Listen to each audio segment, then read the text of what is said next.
Hi everyone, and welcome to Tiny Desk Knitting with Emma. Today I'm going to be talking about the Crofter's Cap, which is the new Shetland Wool Week annual pattern by Wilma Malcolmson once again. She's the patron again this year. The Crofter's Cap was just released, I think a week ago. I'm recording this on Friday, the 23rd of April. I don't know when I'm going to post this. Maybe I'll post it today. Anyway, there's always a free pattern for Shetland Wool Week that comes out pretty well in advance of the actual festival. It's once again going to be virtual this year. So, yeah, but you know, they still do the annual, they do patterns, they do a lot of stuff on the internet that you can check out, and it is well worth your time and a little bit of money to purchase the annual and to support them and all that kind of thing. And what I love about these patterns is, number one, they're free. And number two, there's like a ton of different colorways that they will use in the samples, because there are several different companies that produce wool on Shetland that Shetland Wool Week likes to highlight. And so they'll give you, in this version, there's 5 different colorways. Last year for Katie's Cap, there were 4 different colorways from 4 different companies that produce yarn on Shetland, and they were all beautiful. And so you really see all the different ways you can make this totally different based on what color you choose for your background, whether you want to do high contrast, low contrast, light on dark, dark on light, a ton of colors, just a few, etc. So in this video, I'm going to talk about the colors I used. I'm going to talk about the construction of the cap. I'm going to talk about ways you can improvise using this pattern. For instance, I'm working on a second one with totally different patterns on it, but using this pattern as sort of a baseline, and how I'm doing that. I'm going to show you the pattern itself, where to find it, how to download it. And yeah, I think maybe my plans for the next one, we'll see. So let's get going. I actually made notes for this in a notebook. So let's see if there's anything I missed. Yeah. Okay. So I'm going to show you first for anything else. I'm just going to show the, no, I don't want to install a software update on my iPad later. Thank you. No, remind me later. Thanks. Okay, so if you go to Ravelry, you can find it under the Crofter's Cap by Wilma Malcolmson. Beautiful photos there.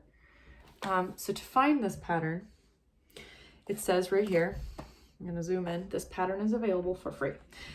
This link will take you to the Shetland Wool Week website. Yep, there we go. Free knitting pattern. That's pretty much it. Download the Crofter's Cap knitting pattern. And there it is.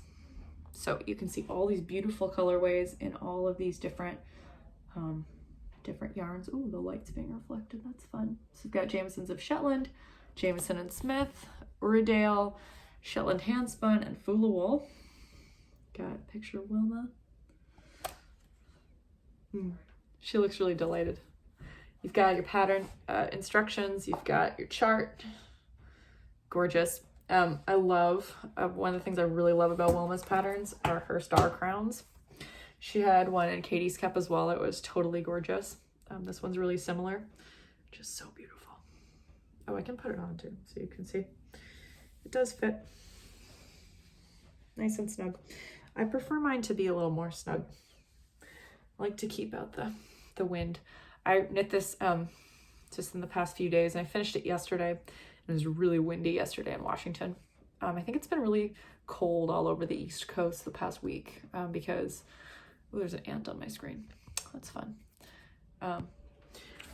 So I made this hat in the past few days, and I was really glad I finished it yesterday, and I actually wore it outside in Washington, even though it's like pretty warm in spring here. But yesterday was really cold. It was super windy. And I think it's been really cold all over the East Coast. Like, we're far south enough that we didn't get snow, thank God. Yeah, it's been cold. So cold and windy. So I was really glad I made this. And then I washed it. So let's see. Let me talk about colors. So I have a lot of Shetland wool colors. I could have just made a palette for myself, but I loved the Jamieson and Smith colorway that they chose, which had a Shetland black base, as you can see here. This is a very dark brown. Shetland black, super nice. So I chose this. So anyway, I'm going to talk about the colors first. So I chose the Jamieson and Smith sample colorways. I would like to, do a variety and try out a bunch of the different colorways, but I really loved the Shetland black base for the Jamieson and Smith version. So I'm just gonna quickly go over how many colors there are, which colors I used, how I did differ. I'll tell you the original colors, and then I'll explain my edits. So the base of the hat is a Shetland black, which is a very dark brown. I have a cone of Shetland black. It's Jamieson and Smith Supreme Jumper Weight, which is the slightly thicker natural colors, undyed. They smell really sheepy, and you can tell that they're totally more natural. The cone versions are more natural because when you wash it, more stuff comes out in the water, which is actually exciting because the way that it blooms is spectacular. Since there's some spinning oil in it, you really get a beautiful bloom compared to the more fluffy version of just the ball of Jamieson and Smith 2-ply jumper weight. That one's much more springy. This is more sort of flat, and then you get a really beautiful bloom. So that's from a cone. So the most of the base of the hat is that black, and then it's dark brown, and then you get these little pockets of this dark green, which is shade 82 mix, which is a dark teal heather. It's really nice. I've used it several times. You get another one up here. It's really nice. I love that. It's really subtle. It fades really well, and it's just so pretty. So then you've got, those are the two background colors, and then you've got 1, 2, 3, 4 pattern colors. So we've got FC46 mix, which is also 2-ply jumper weight, and that one comes up here. I made actually a mistake down here, so this is not this doesn't line up properly with the pattern, but this one does, and it's used again up here. And then there are a few other colors. I'm going to read to you what they are from this page. So it looks like they're using 122, FC38, and 82, and those are kind of orangey yellows, coppers. I have one of them, I think, but I couldn't find the perfect sort of fade. So instead I chose some colors from Jamieson's of Shetland Spindrift that I had left over, and I thought these three looked really nice together, and they blended really well. So this I used for yarn C. This is Burnt Umber. It's a sort of orangey, I call it pumpkin spice heather. This one is Paprika, which is really interesting. There's some purples in there. It's kind of pinky red. And then this is Sunset, also some gray in there, but mostly pink based. And I've used all of these before in other projects, so I had little bits left over. These two I used in a yoke, my Cockalory yoke, so I had a lot left over. This one I used in my Radiant Star Cowl and my Nighthawk Skull Cap, and I still had some left. So together, got foreground colors, and then there's my two background colors. They went really well. I was really pleased with the way that they blended. And I also love the other ones. I love this, the sort of monochromatic ones, not monochromatic, but they have like a white background, much more subtle, with kind of color families of contrast colors, I think, that are just so gorgeous. Here they are for reference. So that's close to the one I made. Mine was based on this, and then these two are, I really like the white backgrounds. Okay, so next time I'm gonna do dark on light instead of light on dark and see what happens. And maybe I'll do this kind of stay within the color family and see how that goes. Okay, so now I'm gonna talk quickly about the version I'm working on that's kind of a variation on the Crofter's cap. So the basic hat pattern has a corrugated rib section, a section of, I think there's 35 rows in this one. I would say between 35 and 40 rounds of pattern with, so you increase after the corrugated rib and you have about 40 rounds here. And then you have a crown, which has a gradual decrease over 25 rounds, at least in this, or 23, 25, I think it's 25 rounds on the top.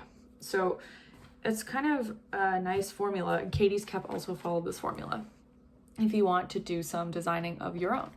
So as always, I recommend surrounding yourself with pattern books if you are interested in doing some design. And as always, I turned to Sheila McGregor's complete book of traditional Fair Isle knitting for my charts here. And this is just a personal edit for me.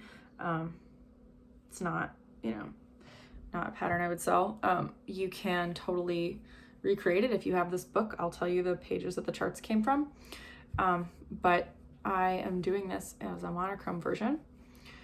And I'm using the same principle as the Crofter's cap, where you have two small bands of pattern at the bottom and the top of a larger motif. And so this is my larger motif. It's not done yet. There's a kind of a snowflake flower thing here, and then I've got an X. So I have my traditional OXO pattern. This is just a Piri. This is easy. That looks nice. And this is the colors, if you can't tell, it's like a dark foresty heathered green, and then this like heathered light gray. So these are, yep, they just come from like charts from here. So there it is. It's page 115. It's 28 rows wide, which fits into 168, and it is 19 rows high. So it's 2 more rows high than the bigger motif here in the Crofter's cap, but that's fine. It's just gonna make my hat 2 rows longer. And then my Piri was on page 77. Yep, it's the second one down there, which is 4 wide, and so that fits into 168 too, which is fun. And for this hat, I'm using BC BioGarn Shetland, BC Bio Shetland.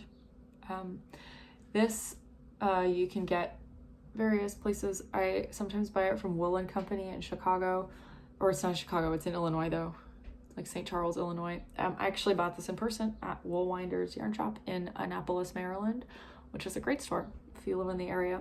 They have a lot of good stuff. This yarn comes in 50 gram skeins. So it's a little bit, yeah, you get more, you get twice as much as you would get if you bought Jamieson and Smith. Unless you bought Shetland Jumper Weight Supreme, which comes in 50 gram balls as well. But this is a skein put up, so you have to wind it. And this is thinner than Jamieson and Smith or Jamieson's of Shetland Spindrift. You get 274, I think, yards per 50 grams, which makes it about the same yardage as Brooklyn Tweed Loft or Bichet Bouche Le Petit Lamb's Wool. So Brooklyn Tweed Loft, it just has like a lot of yardage because it is super lightweight because it's really lofty.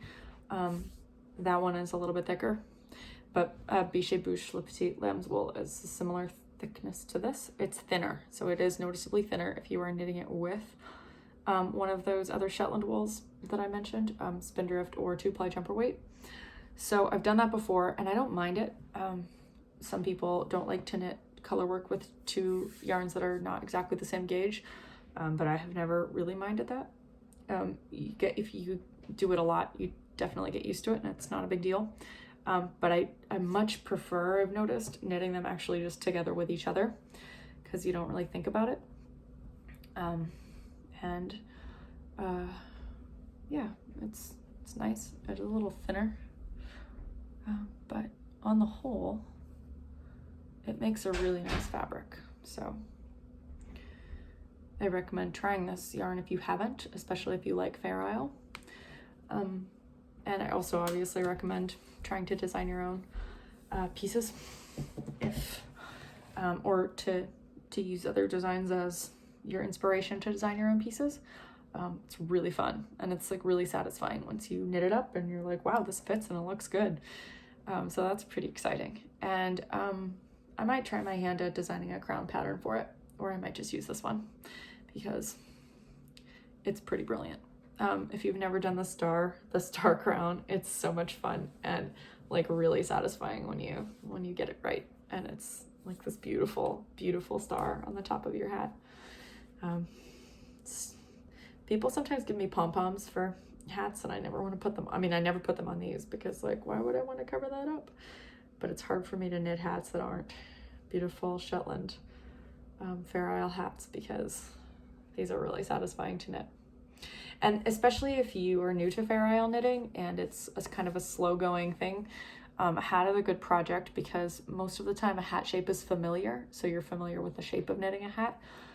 It's a good way to try your hand at corrugated ribbing in the round and not flat, because you can knit this in the round. And then you can just kind of practice your work on a small scale so that if you mess up, you don't have to rip like huge long rounds out. And yeah, you have something really wearable. Or if you don't like hats, you can give it to someone else. Yeah, I make a lot of these hats and I mostly just keep them because I love wearing them, but they are great gifts. One time when I was in college, I knit hats for like all my new friends. I think it was my first year of college, of undergrad, and like none of them wore hats and no one wore them, which made me sad. So now I just keep hats for myself. I gave my mom my Katie's cap, which was knit on size 3 needles, so it was way too big because my knitting is really loose, but she doesn't mind it, apparently. So I think that's all for today on De Crofter's cap and my variation on De Crofter's cap, which I will show when it's done in another video. So I hope that you enjoyed this and maybe you learned something. And my camera is tilting slowly. Oh, and by the way, I am repping my local yarn store, Looped Yarn Works. If you are in the DC area, you really have to go to Looped. It's really good. They don't have an online shop, but you can order over the phone. So if you check them out on Instagram, Looped Yarn Works, I think they're called Looped Yarn Works on Instagram.